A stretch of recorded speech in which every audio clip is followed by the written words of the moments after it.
One Piece chapter 1053 has finally done it. Oda has broken all our expectations. So much was revealed in this chapter, I don't even know where to begin. The ancient weapon, Pluton, is in Wano. Monkey D. Luffy became a Yonko. Kid and Law shares the same bounty as him. But this has to be one of the biggest news you will ever hear. Buggy D. Clown is officially an emperor of the seas. Nani? Yes, he has finally caught up to his rival Shanks. And to understand this decision, you have to open your mind and look at things holistically. But aside from that, that's not even the biggest drop of this chapter. Because before Oda commences in his month-long break, he has also confirmed Green Bull's Devil Fruit. Or should I say God Fruit. Say what?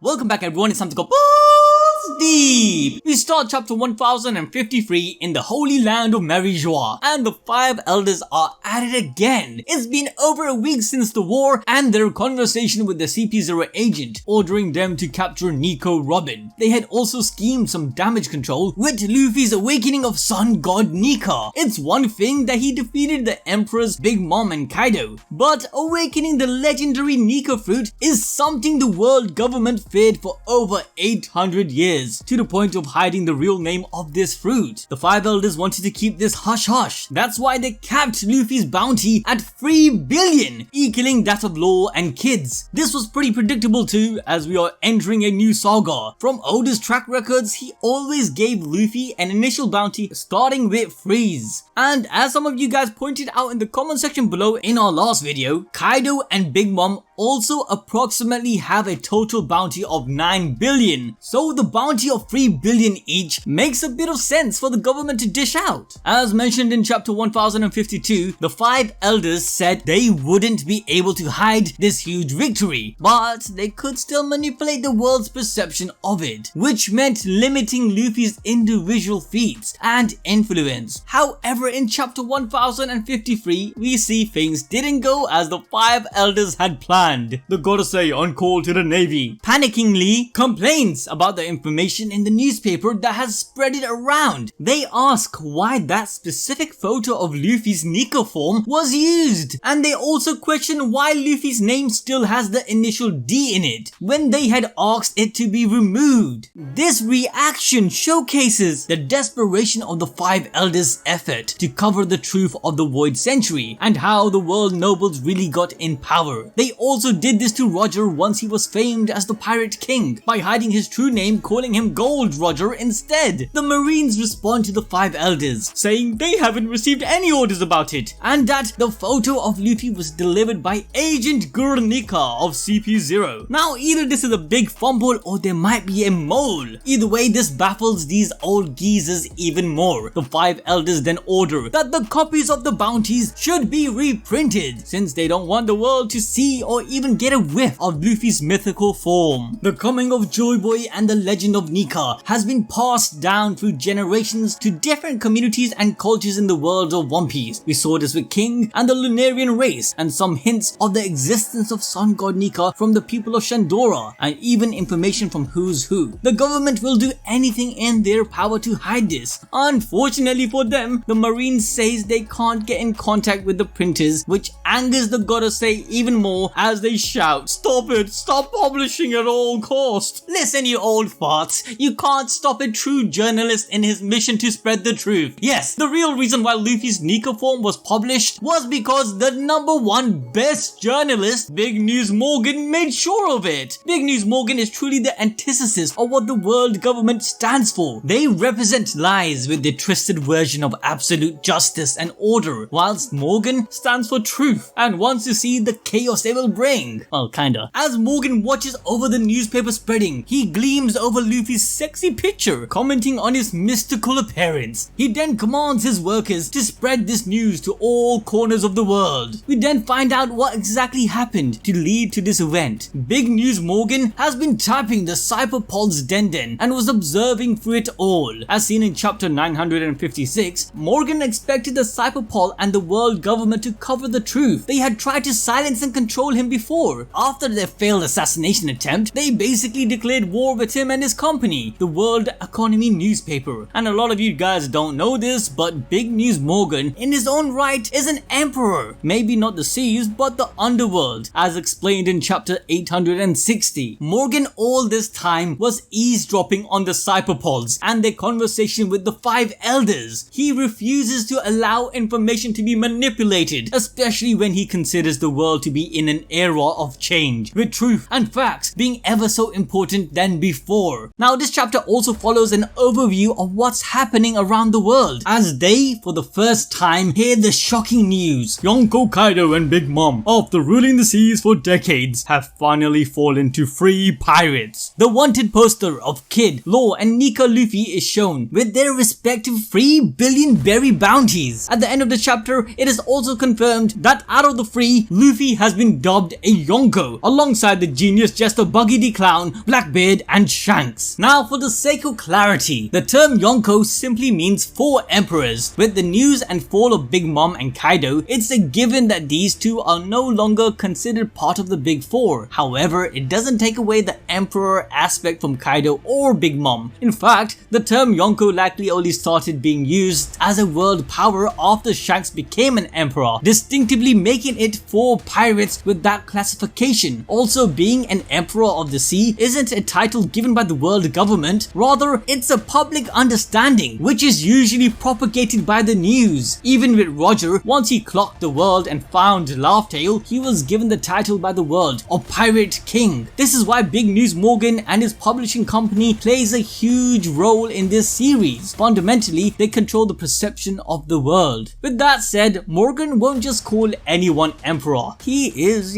still a journalist, so to become an emperor, you have to be noteworthy and fulfill certain requirements. When Morgan dubbed Luffy the 5th emperor of the sea, it wasn't just because of his bias, though it did play a huge part. The basic understanding of what makes an emperor is a pirate who has a massive influence and control over other crews, along with having territorial power in the new world. Morgan found out the huge influence Luffy has on others, including big pirate crews. Cavendish and Barter literally did an interview hyping Luffy and the Straw Hats. They informed the journalist of the Straw Hat Grand Fleet, which has over 5,000 members, on top of Luffy declaring war on Big Mom, Luffy being Wano's and even Fishman Island's banner of hope, alluding to it being his territory by the press. Like, come on. Now that Kaido and Big Mom have fallen, it only makes sense that he is part of the Big 4. Now when it comes to Buggy, well, do I even have to explain? Buggy is, well, Buggy, the greatest pirate the world has ever known. Former apprentice of the Pirate King himself, was a previous warlord of the sea, owner of the famed Buggy Delivery. When Doflamingo's underground market collapsed, Buggy's delivery company shot up to the roof as it became the monopoly in pirate dispatching, further increasing his influence. When it comes to propaganda and worldwide perception, Buggy is a mastermind, as we saw during the Summit War. Buggy doesn't only have huge affiliations and influence, but also underworld territory in the new world, with literally occupying Karaibari Island. Let's also not forget, Buggy is filthy rich after finding Captain John's treasure,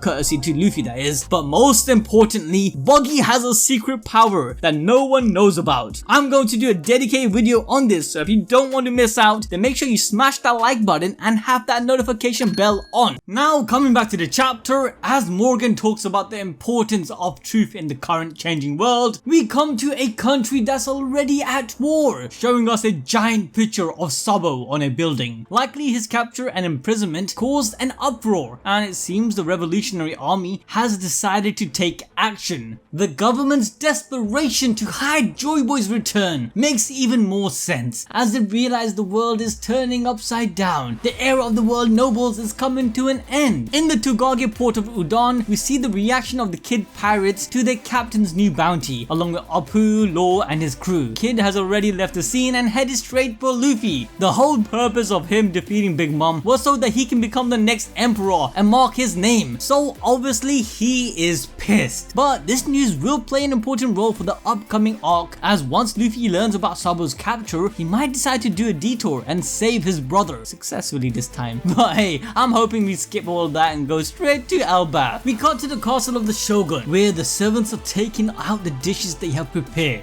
But by the time they're done, everyone is gone apart from Jinbei. Apparently they have been waiting 2 hours, and we all know nobody's waiting that long for food, especially Luffy. Instead, the others are following the Straw Hats' tradition of partying. Yamato exclaims that this is her first time at a festival and it's great. This small moment shows us that Yamato is already fitting in as a member of the Straw Hats, but there is no party without some good music, as we then see Brook and Hiyori on stage, where Hiyori appears saying she will be singing Moon Princess. This song has a deep meaning to Oden, as when Hiyori was a child, Oden loved this song, even asking her to play it at his funeral. So this festival is not only the celebration for the defeat of Kaido and Orochi, but a celebration for the life of Oden, who can now finally rest in peace. Moving on to Robin in the castle basement. She is spotted by Tengu, who makes a comment on the Kokeshi dolls sitting on the walls. At the back of the room there is also a poneglyph, which is likely what Robin was really interested. Hitetsu explained that these Kokeshi dolls in the room are part of his personal collection. Robin then asks the important question we all were thinking. Why is his collection under the Shogun's castle? Hitetsu then explains this was his secret room for hobbies, but also the place where he was imprisoned for many years. This makes Robin question, who the heck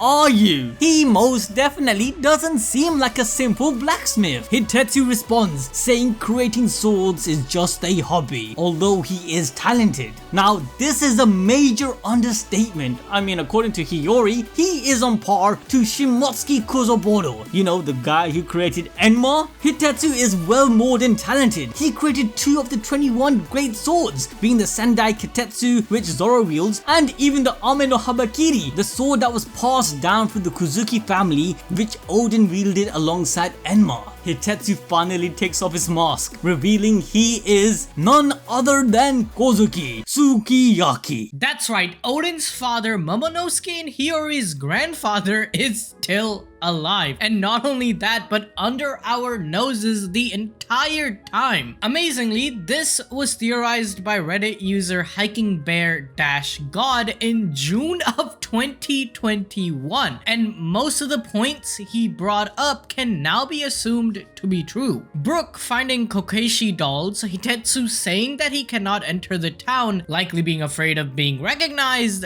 them sharing the same voice actor in the anime, and his death was never actually confirmed, only implied by Orochi. Like, there were lots of clues about this, and now we know Hitetsu is actually Kozuki Sukiyaki. Going back to the chapter, Robin wonders if Momonosuke knows that his grandfather is still alive. Hitetsu says that he doesn't know and has no intention of ever revealing his identity, despite some of the red scabbards might have already figured it out. Hitetsu explains that he is ashamed, since he was the one who let Orochi take control of Wano. He believes he has no right to appear before them since he barely escaped his imprisonment with his life, and by the time he did, his son was dead and the country was changed. A wasteland of factories, Hitetsu's shame was so deep that he considered committing seppuku. But then, Robin abruptly interrupts him, saying that the ancient weapon Pluton is in Wano. Hitetsu is shocked as his mask falls from his hands. Robin keeps talking, saying that the poneglyph in Alabasta declared it. Hitetsu, surprised she found out, confirms her statement. This makes a lot of sense though. Fishman Island, Wano, Zou, and the Ancient Kingdom are very closely knitted together. We know that Pluton is a weaponized ship. Well,